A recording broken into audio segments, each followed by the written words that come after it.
ସବୁଠାରୁ ବଡ଼ କଥା ହେଲା ଆପଣମାନେ ଆଶୀର୍ବାଦ ଦେବେ।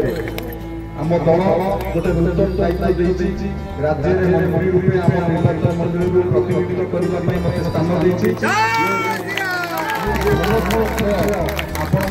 ଆପଣମାନଙ୍କର ଆଶୀର୍ବାଦ ଆଜି ସମ୍ଭବ ହୋଇଛି ଏବଂ ସବୁଠାରୁ ବଡ଼ କଥା ହେଲା ଏବେ ଘୋଷଣା ହେଲା ଆମ ପାଖରେ ଶିଳ୍ପ ଆଉ ଦକ୍ଷତା ବିକାଶ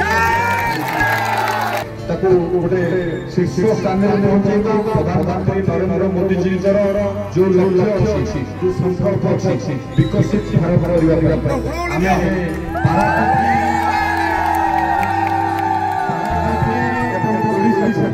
से विकास प्रधानमंत्री स्वप्न देखुंटे ସେଥିରେ ଆମେ ସାମିଲ କରିବା ଏବଂ ଓଡ଼ିଶାର 4.5 କୋଟି ଓଡ଼ିଆଙ୍କର ଭଲ ପାଇବା ପାଠ ପଢ଼ି ଆମେ ଓଡ଼ିଶାର ବିକାଶ କରିବା, ପାରାଦୀପର ବିକାଶ କରିବା।